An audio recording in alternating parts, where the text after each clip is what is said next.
안녕하세요. 오늘 국내의 탄소 배출권 시장 동향 및 농업 분야 사례 분석의 강의를 맡게 된 녹색탄소연구소의 노윤석 이사라고 합니다. 오늘 비록 강의 시간이 그리 길지는 않지만 여러분이 탄소 배출권과 그 시장에 대해서 조금이라도 더 잘 이해할 수 있는 시간이 되었으면 합니다. 먼저 온실가스는 지구 대기상에 분포하며 태양의 복사에너지를 흡수하여 지구를 따뜻하게 하는 기체를 말합니다. 여기에는 이산화탄소, 메탄, 아산화질소, 수소분화탄소 등이 있으며 적정량이 있을 경우 지구의 기온을 일정하게 유지시켜주지만 필요 이상 증가하게 되면 지구 기온을 상승시켜 지구온난화 현상을 일으키게 되는 가스를 말합니다. 따라서 우리가 신문과 방송에서 많이 나오듯이 지구 기온 상승을 얘기하기 위해서는 이런 온실가스의 배출 추세를 알아봐야 합니다. 2022년 기준 농업과 산림 부분 온실가스 배출량은 전 세계 온실가스 배출량 570억 톤의 약 18에서 20%를 차지하며 에너지 부분을 제외하고는 가장 많은 부분을 차지하는 것으로 알려져 있습니다. 이 그래프에서 보시면 에너지 부분이 녹색 부분이고요. 농업 부분이 아산화질소, 농업 부분, 메탄 등으로 이루어져 있습니다. 근데 저희가 다니다 보면 많은 분들이 농업은 친환경적인 산업인 것 같은데 왜 농업 부분에서 온실가스가 배출되는 데 대해서 궁금해하시는 경우가 있는데요. 농업 부분의 주요 온실가스 배출은 사실 축산 부분입니다. 소나 양 같은 반추동물들이 식물을 먹고 소화하는 과정에서 나오는 메탄, 장내발효라고 하는데요. 장내발효가 가축의 배설물에서 나오는 가축 분뇨에 의한 온실가스 배출이 가장 많고요. 그 다음에 일반 농업에서 사용하는 화학비료, 벼 재배를 통해서 발생되는 메탄 등이 주요 온실가스 배출원입니다. 또한 농업 부분이 다른 온실가스 배출 부분과 다른 부분이 있는데요. 다른 부분의 온실가스가 주로 이산화탄소로 이루어지는 반면 농업 분야는 메탄이나 아산화질소와 같이 지구온난화 지수가 높은 온실가스로 주로 배출합니다. 여기서 지구온난화 지수란 이산화탄소를 1로 했을 때 그 기체가 지구온난화에 미치는 영향을 말하는 건데요. 메탄의 경우 21배, 아산화질소의 경우 이산화탄소의 310배 정도의 지구온난화 지수를 가지고 있습니다. 따라서 농업 부분의 경우 절대적인 배출량은 적지만 그 자체에서 기후변화에 미치는 영향은 더 크다고 할 수 있습니다. 여기서 한 가지 짚고 넘어가자면 사실 이런 농업 부분의 온실가스 배출은 전 세계적인 현상이지 우리나라처럼 산업국가인 나라에서는 농업 부분의 온실가스 배출량은 그리 크지 않다는 것입니다. 실제적으로 우리나라의 농업 부분 배출량은 전체 배출량의 3%를 넘기지 않는 것으로 알려져 있습니다. 하지만 온실가스는 우리나라에서 배출되건 해외에서 배출되건 기후변화에 미치는 영향은 동일합니다. 오히려 국제 감축 측면에서는 해외 농업 부분이 배출량이 많다는 것은 그만큼 배출량 감축 기회, 즉 사업기가 크다는 반증이 될 수도 있습니다. 역사를 보면 이런 온실가스 배출은 특히 산업혁명 이후 기하급수적으로 증가하게 되었습니다. 따라서 기후변화를 포함한 여러 환경 문제를 불러왔고요. 이렇게 지구온난화가 문제가 되자 전 세계 국가들과 많은 연구자들은 온실가스를 어떻게 감축해야 하는지에 대한 많은 고민을 하게 되었고 이에 대한 다양한 대책을 마련하였습니다. 이 중 가장 먼저 나타난 것이 자발적 감축입니다. 이는 말 그대로 온실가스 배출 행위자들이 선의에 의해 공정개선, 에너지 절약 등의 행동을 통해 온실가스를 감축하는 행동을 말하며 아래에 설명한 자발적 탄소 시장과는 완전히 다른 개념입니다. 하지만 이런 선의의 행동에 의해 온실가스를 완전히 그리고 효과적으로 감축한다는 것은 한계가 있을 수밖에 없습니다.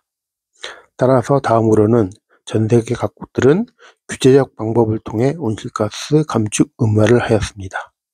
이런 규제적 방법들에는 캡앤 트레이드라 불리는 버출권 거래제도, 그다음에 탄소세 등 같은 제도가 있습니다. 이런 배출권 거래제도 같은 경우에는 주로 기업들과 같이 주요 온실가스 배출자들에게 배출량 허용치를 할당하여 배출을 감축하게 하는 제도이며, 탄소세는 말 그대로 배출된 온실가스만큼 세금을 부과하는 규제적 제도입니다.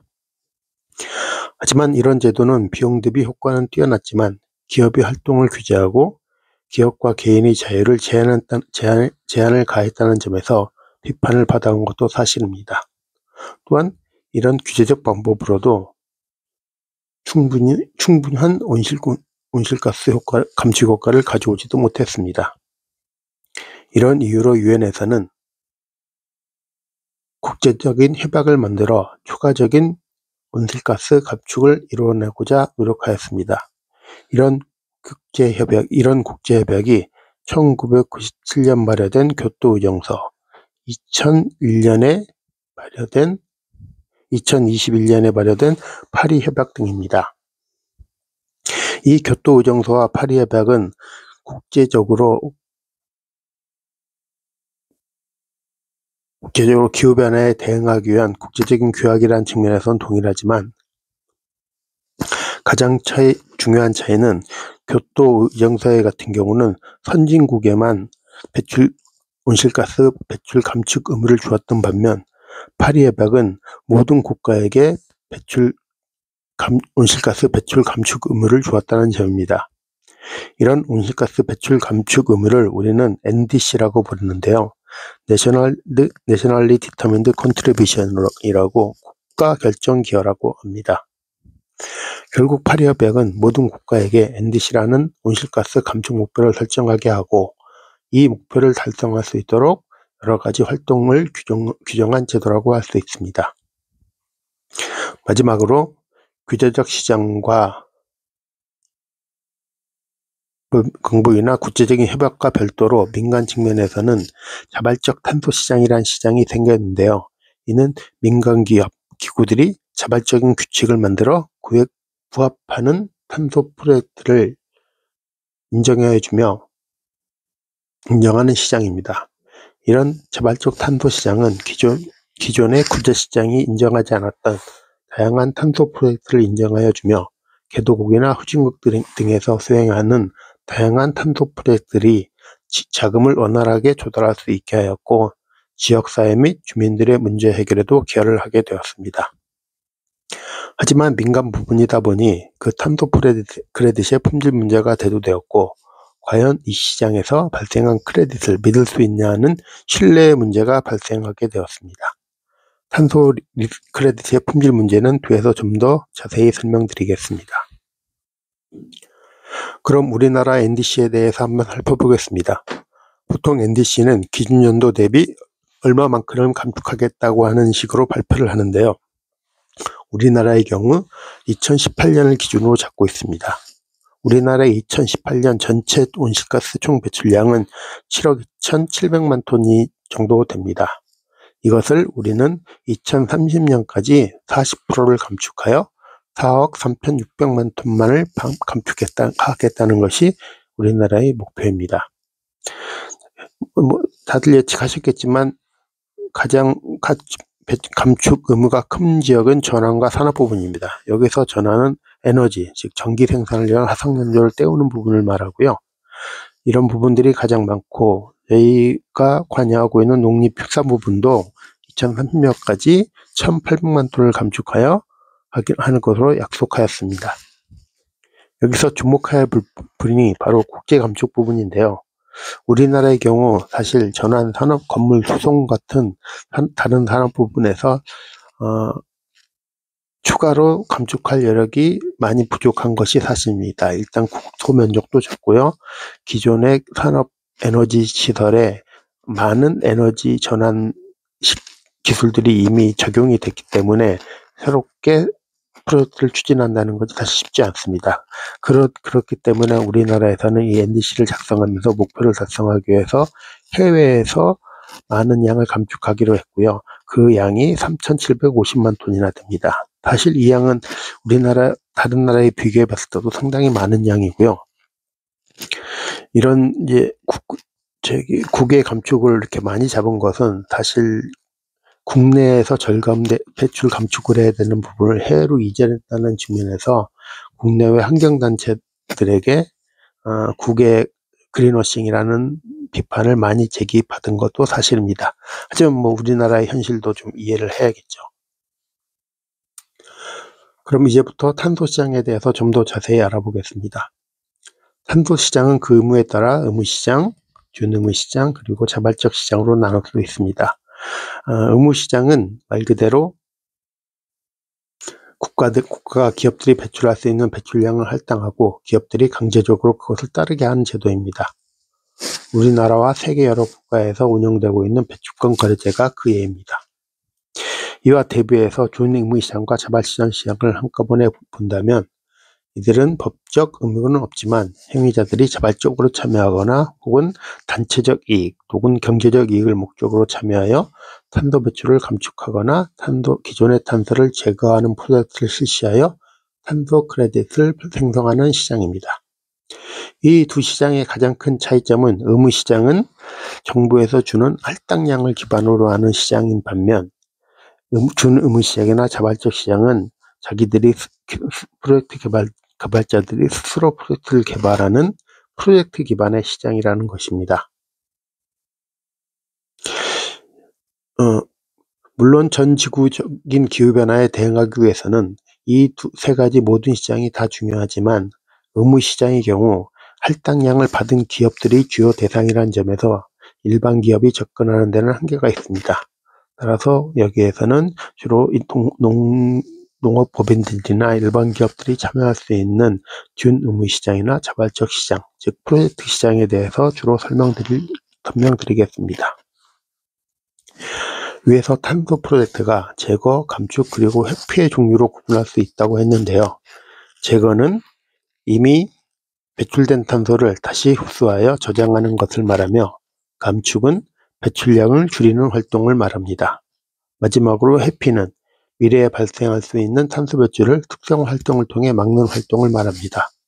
이 세 가지 감축 활동의 구분은 품질 기준이 각 활동별로 다르고 탄소 가격도 다르게 형성되기 때문입니다. 그럼 오늘 설명 중에 가장 중요한 부분이라고 할 수 있는데요. 탄소 프로젝트의 품질에 대해서 말씀드리겠습니다. 이를 위해서는 탄소 프로젝트들이 어떤 특성을 가져야 하는지부터 설명드려야 할 것 같습니다. 이런 특성들이 바로 프로젝트의 품질과 아주 밀접하게 관련이 되어 있습니다. 품질 좋은 프로젝트가 되어서는 다음과 같은 구성료가 꼭 필요합니다. 가장 먼저 추가성입니다. 추가성이란 것은 프로젝트가 없었으면 탄소 배출이 일어났을 것이라는 점입니다. 여기서 잘 보이실지 모르겠는데요. 가장 왼쪽의 사진은 아마존의 어느 산림 지역의 사진입니다. 이 지역은 원래 산림이었지만 여러 가지 개발 압력에 의해 산림이 파괴되고 전형되고 있는 지역이었습니다. 하지만 흰색 선 안의 프로젝트 지역은 이 프로젝트를 통해 산림이 그대로 유지되고 있습니다. 이처럼 본 프로젝트를 통해 실제로 탄소 배출 감축이 일어났다면 그 프로젝트는 추가성이 있다고 평가됩니다. 다음은 베이스라인입니다. 베이스라인은 기준선이라고 번역이 되는데 말 그대로 프로젝트가 없었다면 일어나는 탄소 배출의 양을 말합니다. 두 번째 그림을 보시면 위의 선이 베이스라인, 즉 프로젝트가 없었을 경우에 발생하는 예상되는 배출량입니다. 그 아래를 보면 프로젝트 배출량이 있는데 이 프로젝트 배출량은 실제 사업 프로젝트를 통해서 일어난 배출량을 말합니다. 결국 탄소 배출량은 이 베이스라인 배출량과 프로젝트 배출량의 차이를 검증하여 인정해주는 제도입니다. 따라서 이 베이스라인의 설정이 매우 중요합니다. 기존 탄소 프로젝트의 신뢰성 문제 중 가장 심각했던 것이 바로 이 베이스라인의 인위적인 설정 때문이었습니다. 다음 MRV는 Measurement, Reporting and Verification의 준말입니다. 이것은 실제 사업을 통해 감축된 탄소량을 측정하고 보고하고 검증하는 절차를 말합니다. 이는 프로젝트를 통해서 예상했던 감출량이 실제로 그렇게 이루어졌는지 확인하고 보고하고 검증하는 절차입니다. 말 그대로 탄소 배출량을 정량화하는 데 꼭 필요한 조치입니다. 다음은 누출입니다. 누출은 실제로 프로젝트 내에서 탄소 배출 감축이 이루어졌지만 그 지역을 벗어난 다른 지역에서 탄소 배출이 일어난다면 안 된다는 원칙입니다. 이런 누출이 일어난다면 전체적으로 배출량의 변화가 없기 때문에 크레딧을 인정해 주어서는 안 됩니다. 이런 누출의 위협 등이 있을 경우 크레딧은 나쁘다고 평가되고 있으며, 이를 위해서는 누출의 위험이 있는 프로젝트의 경우 소규모 단위가 아닌 국가나 준국가 수준에서의 프로젝트를 요구하게 됩니다. 마지막으로는 연속성의 문제입니다. 현재 가장 중요하게 문제되고 있는 부분 중에 하나인데요. 프로젝트를 통해서 감축 혹은 제거된 온실가스들이 과연 얼마나 지속되어야 되는가 하는 문제입니다. 예를 들어 조림 재조림 같은 사업을 통해 지역에 많은 산림을 조성하였는데 조성 이후 산불이나 산림병해충 등으로 산림이 파괴되었을 경우 어떻게 처리할 것이냐 하는 문제입니다. 보통 이런 연속성의 문제를 버퍼라는 제도를 통해 해결하고 있는데요. 이는 보험과 비슷한 제도로 프로젝트에서 발생하는 크레딧의 일부를 따로 빼놓아 이런 연속성 문제를 해결하는 방식입니다. 그럼 이제부터 각각의 탄소 시장에 대해 살펴보겠습니다. 가장 먼저 파리 협약에 따른 제6조 메커니즘을 통한 시장입니다. 성격상으로는 주의무 시장이라고 보면 될 것 같고요. 파리 협약은 세계 각국이 온실가스 감축하기 위한 NDC를 설정하고 이를 달성하기 위한 여러 가지 제도로 이루어져 있는데요. 그 중에 개별 국가 내에서가 아닌 국제적인 감축을 통해 NDC 목표를 달성하기 위해 만들어진 것이 바로 파리협약 6조 메커니즘입니다. 파리협약 6조 메커니즘은 크게 세 가지로 분류가 되는데요. 이 중 6.8조 비시장 접근법은 말 그대로 감축 저온, 재원, 기술 이전, 역량 배양 등 비시장 접근법이기 때문에 배출권이 발생하지 않습니다. 다음 6.2조와 6.4조는 시장 메커니즘을 이루는 중요한 두 축으로 이를 중심으로 설명드리겠습니다. 먼저 6.2조는 자유로운 형식으로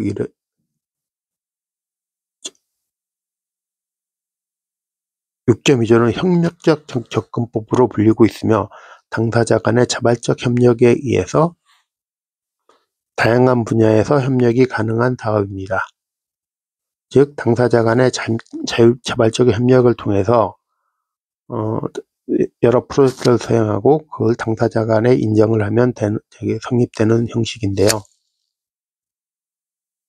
하지만 이렇게 자유로운 형식을 가지더라도 당사자 간의 공동위원회 구성 등 절차적인 단계와 더불어 그 사업의 진정으로 온실가스 감축에 영향을 미쳤는가 하는가에 대한 유엔에서의 최소한의 검증을 거치게 되어 있습니다. 반면 6.4조의 경우 기존의 CDM 사업과 많이 유사한 사업인데요. 이는 유엔에서 직접 관리 감독하고 하는 제도입니다. 즉 프로젝트 개발자들이 우선 적절한 프로젝트를 개발하고 이를 유엔에 등록하여 평가받은 후 이상이 없을 경우 탄소 배출권을 획득합니다.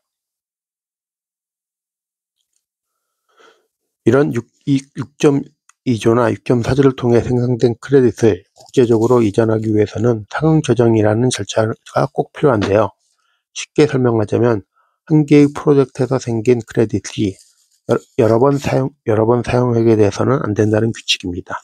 이를 위해 유엔과 각국에서는 발생한 크레딧을 기록하기 위한 크레딧 저장서, 다른 말로는 레지스트리라고도 하는데요. 이 레지스트리를 만들어 이 레지스트리에 등록된 크레딧은 양국 간 상응조정을 마친 감축 시점만이 국제적인 이전이 가능하게 됩니다.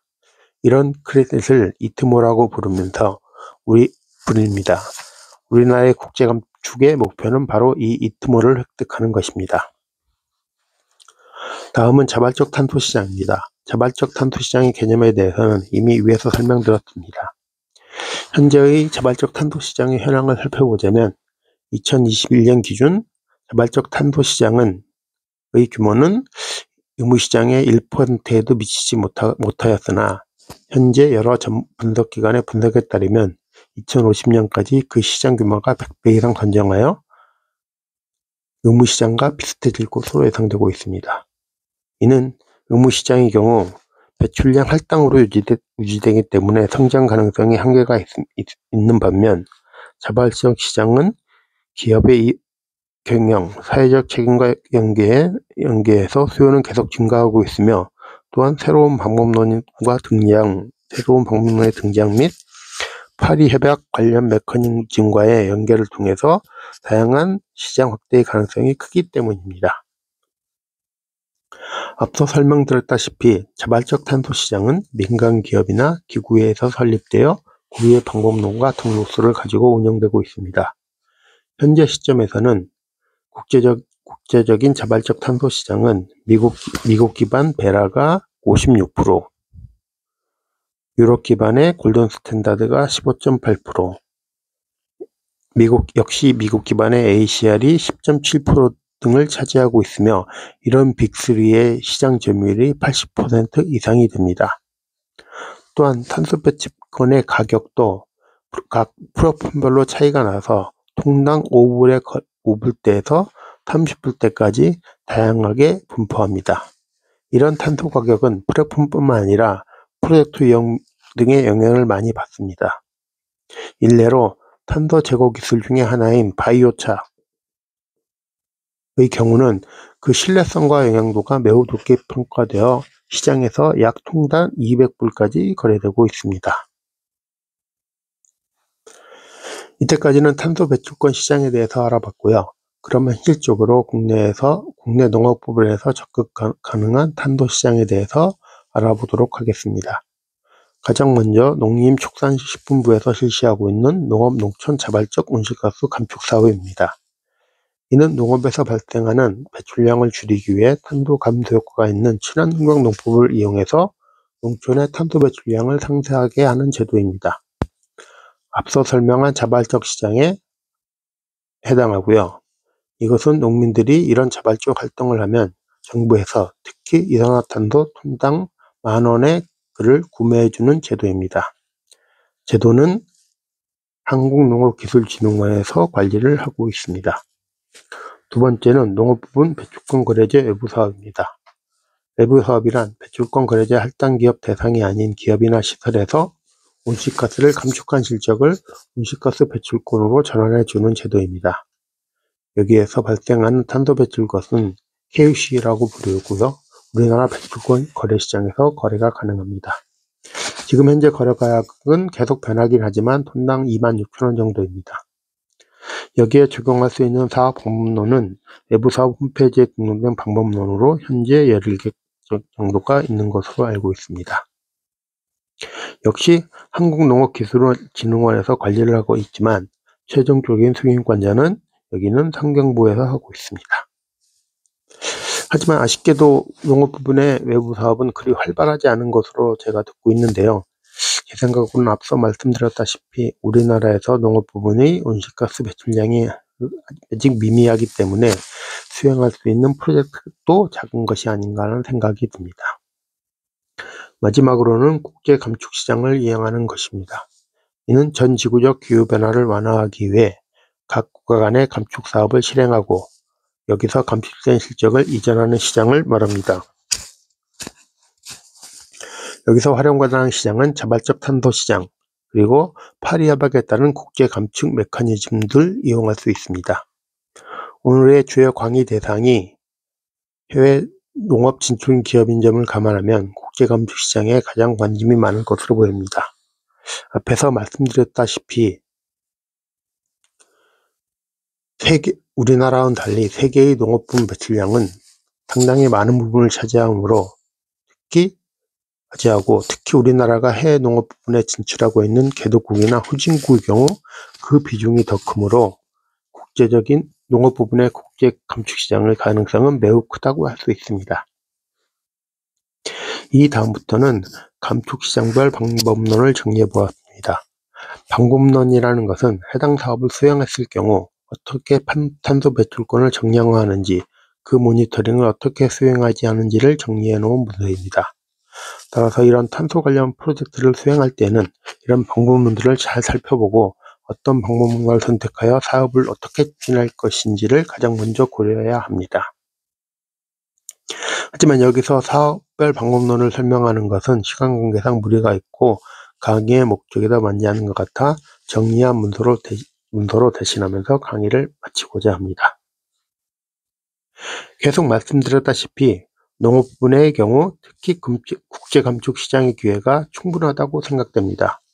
여기에 참가하신 해외농업 진출 기업분들도 지구 환경을 보호하면서도 사업 확장 그리고 추가 수익 창출을 위해서